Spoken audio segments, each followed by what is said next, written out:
Chapter 5. Elizabeth in the Tower. The imprisonment of Queen Elizabeth in the Tower, which was briefly alluded to in the last chapter, deserves a more full narration than was possible to give it there. She had retired from court some time before the difficulties about the Spanish match arose. It is true that she took sides with Mary in the contest with Northumberland and the friends of Jane Grey, and she shared her royal sister's triumph in the pomp and parade of the coronation. But, after all, she and Mary could not possibly be very good friends. The marriages of their respective mothers could not both have been valid. Henry VIII was so impatient that he could not wait for a divorce from Catherine before he married Anne Boleyn. The only way to make the latter marriage legal, therefore, was to consider the former one null and void from the beginning. And if the former one was not thus null and void, the latter must be so. If Henry had waited for a divorce, then both marriages might have been valid, each for the time of its own continuance, and both princesses might have been lawful heirs. But as it was, neither of them could maintain her own claims to be considered a lawful daughter, without denying, by implication at least, those of the other. They were, therefore, as it were, natural enemies. Though they might be outwardly civil to each other, it was not possible that there could be any true harmony or friendship between them. A circumstance occurred, too, soon after Mary's accession to the throne, which resulted in openly alienating the feelings of the two ladies from each other. There was a certain prisoner in the Tower of London, a gentleman of high rank and great consideration, named Courtenay, now about 26 years of age, who had been imprisoned in the Tower by King Henry VIII when he was only 12 years old, on account of some political offences of his father. He had thus been a close prisoner for 14 years at Mary's accession, but Mary released him. It was found, when he returned to society again, that he had employed his solitary hours in cultivating his mind, acquiring knowledge, and availing himself of all the opportunities for improvement which his situation afforded, and that he came forth an intelligent, accomplished, and very agreeable man. The interest which his appearance and manners excited was increased by the sympathy naturally felt for the sufferings that he had endured. In a word, he became a general favourite. The rank of his family was high enough for Mary to think of him for her husband, for this was before the Spanish match was thought of.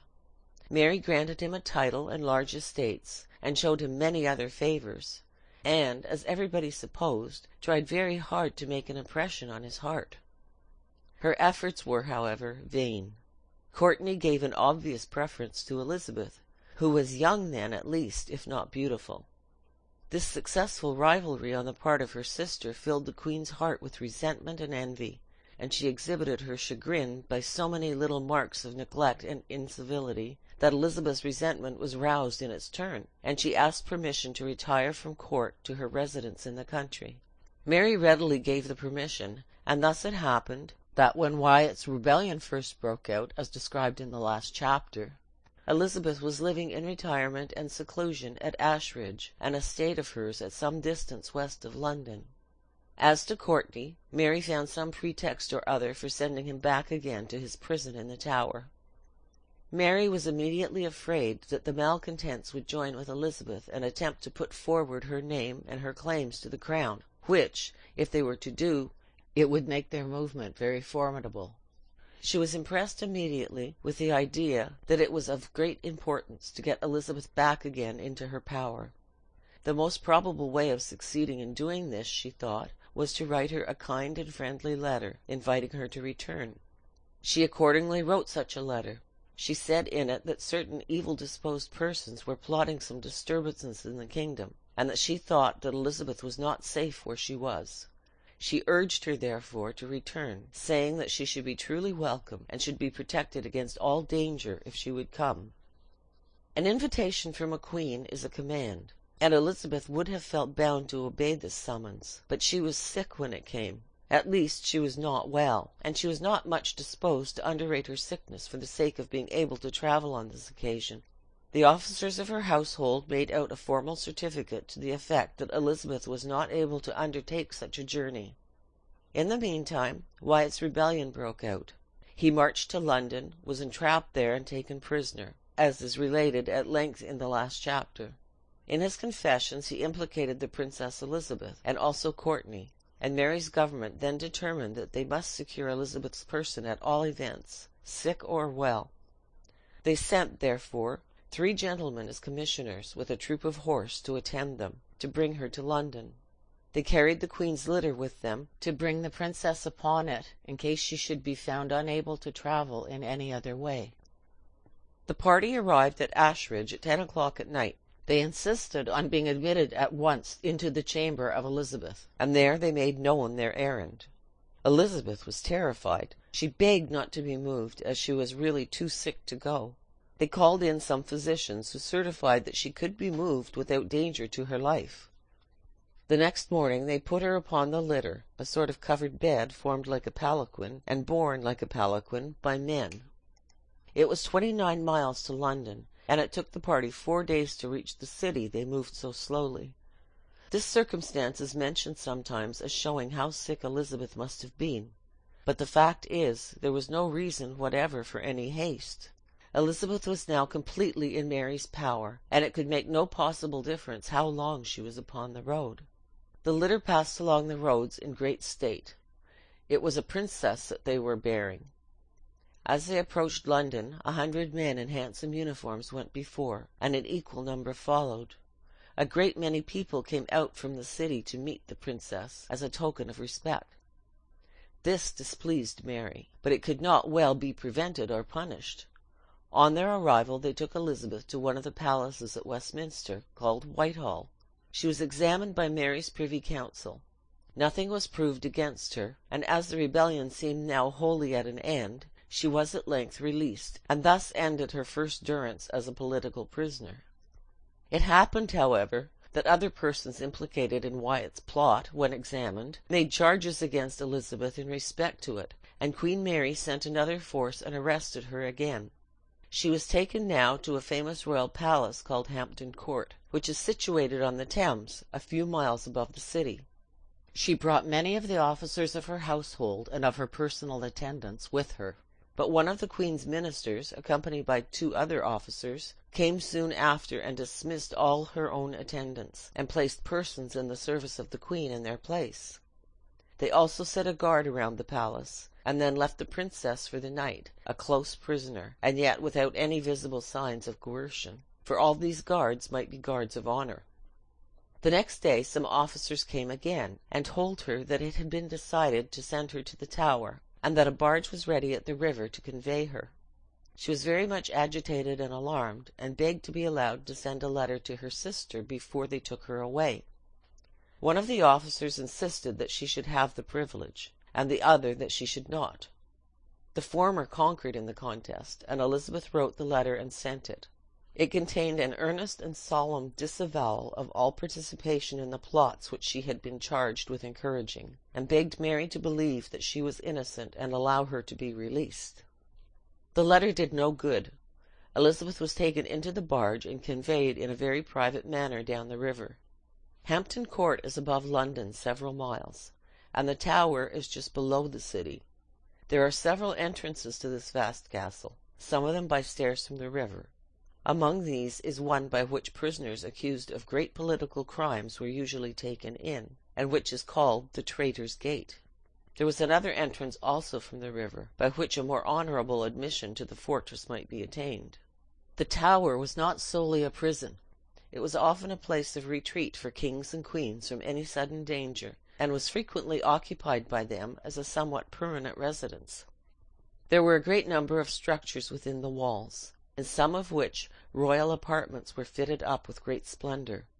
Elizabeth had often been in the Tower as a resident or a visitor, and thus far there was nothing in the circumstances of the case to forbid the supposition that they might be taking her there as a guest or resident now. She was anxious and uneasy, it is true, but she was not certain that she was regarded as a prisoner. In the meantime, the barge, with other boats and attendants, passed down the river in the rain, for it was a stormy day, a circumstance which aided the authorities in their effort to convey their captive to her gloomy prison without attracting the attention of the populace. Besides, it was the day of some great religious festival, when the people were generally in the churches. This day had been chosen on that very account. The barge and the boats came down the river, therefore, without attracting much attention. They approached the landing place at last, and stopped at the flight of steps leading up from the water to the Traitor's Gate. Elizabeth declared that she was no traitor, and that she would not be landed there. The nobleman who had charge of her told her simply, in reply, that she could not have her choice of a place to land. At the same time, he offered her his cloak to protect her from the rain in passing from the barge to the castle gate. Umbrellas had not been invented in those days. Elizabeth threw the cloak away from her in vexation and anger. She found, however, that it was of no use to resist. She could not choose. She stepped from the barge out upon the stairs in the rain, saying as she did so, "Here lands as true and faithful a subject as ever landed a prisoner at these stairs. Before thee, O God, I speak it, having now no friends but thee alone." A large company of the warders and keepers of the castle had been drawn up at the Traitor's Gate to receive her, as was customary on occasions when prisoners of high rank were to enter the tower. As these men were always dressed in a uniform of a peculiar antique character, such a parade of them made quite an imposing appearance. Elizabeth asked what it meant. They told her that that was the customary mode of receiving a prisoner. She said that if it was, she hoped that they would dispense with the ceremony in her case, and asked that for her sake the men might be dismissed from such attendance in so inclement a season. The men blessed her for her goodness, and kneeled down and prayed that God would preserve her. She was extremely unwilling to go into the prison.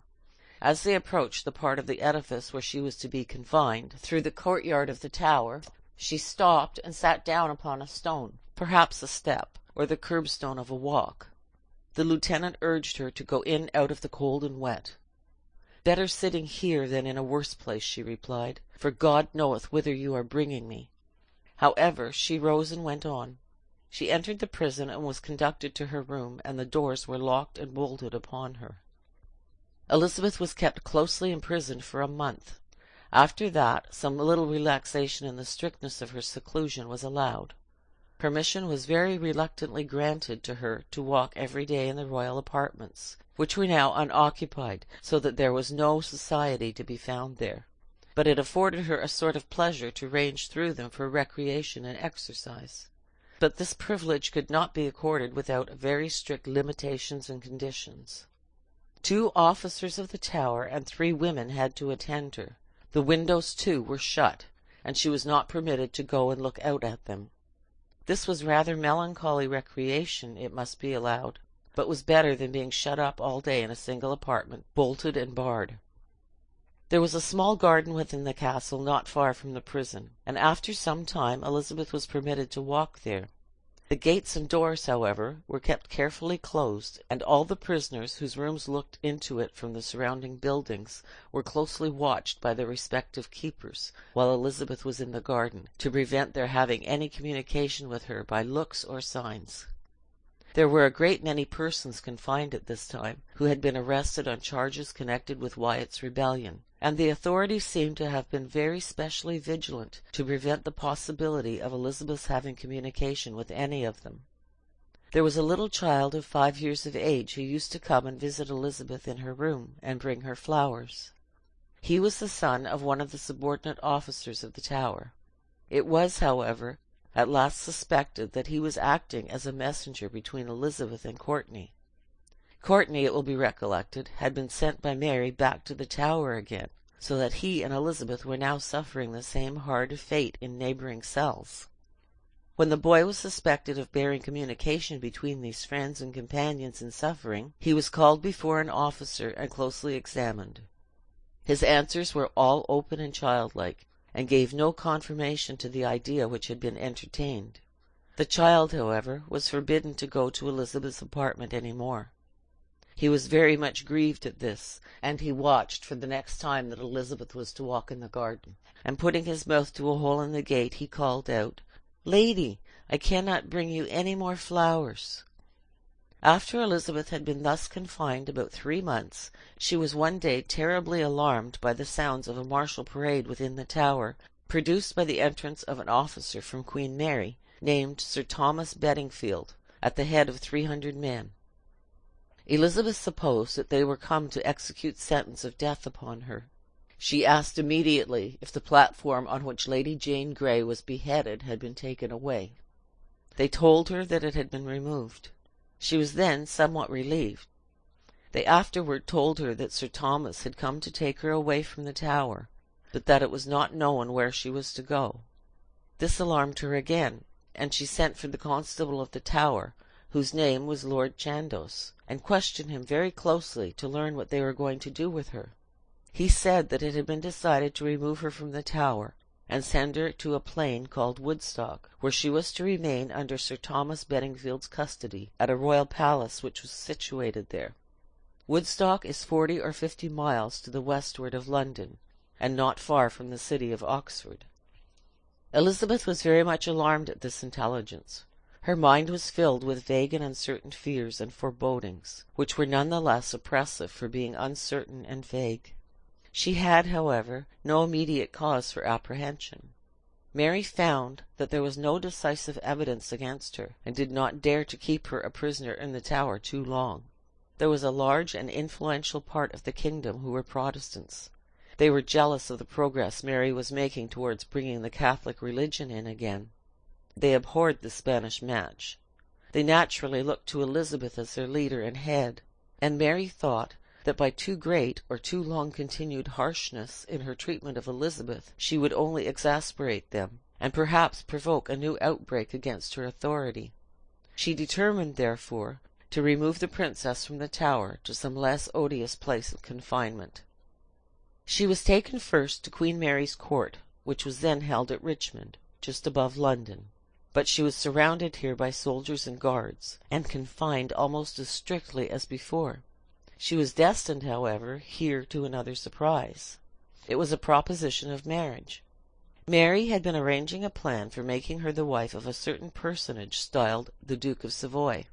His dominions were on the confines of Switzerland and France, and Mary thought that if her rival were once married and removed there, all the troubles which she, Mary, had experienced on her account would be ended for ever. She thought, too, that her sister would be glad to accept this offer, which opened such an immediate escape from the embarrassments and sufferings of her situation in England. But Elizabeth was prompt, decided, and firm in the rejection of this plan. England was her home, and to be Queen of England the end and aim of all her wishes plans. She had rather continue a captive for the present in her native land than to live in splendour as the consort of the sovereign duke beyond the Rhone. Mary then ordered Sir Thomas Bedingfield to take her to Woodstock. She travelled on horseback, and was several days on the journey. Her passage through the country attracted great attention. The people assembled by the wayside, expressing their kind wishes and offering her gifts. The bells were rung in the villages through which she passed. She arrived finally at Woodstock, and was shut up in the palace there. This was in July, and she remained in Woodstock more than a year, not, however, always very closely confined. At Christmas she was taken to court, and allowed to share in the festivities and rejoicings. On this occasion, it was the first Christmas after the marriage of Mary and Philip, the great hall of the palace was illuminated with 1,000 lamps. The princess sat at table next to the king and queen. She was on other occasions, too, taken away for a time, and then returned again to her seclusion at Woodstock. These changes, perhaps, only served to make her feel more than ever the hardships of her lot. They say that one day, as she sat at her window, she heard a milkmaid singing in the fields in a blithe and merry strain, and said with a sigh that she wished she was a milkmaid too. King Philip, after his marriage, gradually interested himself in her behalf, and exerted his influence to have her released, and Mary's ministers had frequent interviews with her, and endeavoured to induce her to make some confession of guilt, and to petition Mary for release as a matter of mercy. They could not, they said, release her while she persisted in her innocence, without admitting that they and Mary had been in the wrong, and had imprisoned her unjustly. But the princess was immovable. She declared that she was perfectly innocent, and that she would never, therefore, say that she was guilty. She would rather remain in prison for the truth, than be at liberty and have it believed that she had been guilty of disloyalty and treason. At length, one evening in May, Elizabeth received a summons to go to the palace and visit Mary in her chamber. She was conducted there by torchlight. She had a long interview with the Queen, the conversation being partly in English and partly in Spanish. It was not very satisfactory on either side. Elizabeth persisted in asserting her innocence, but in other respects she spoke in a kind and conciliatory manner to the Queen. The interview ended in a sort of reconciliation. Mary put a valuable ring upon Elizabeth's finger in token of the renewal of friendship, and soon afterward the long period of restraint and confinement was ended, and the princess returned to her own estate at Hatfield in Hertfordshire, where she lived some time in seclusion, devoting herself in a great measure to the study of Latin and Greek, under the instructions of Roger Ascham. End of chapter 5.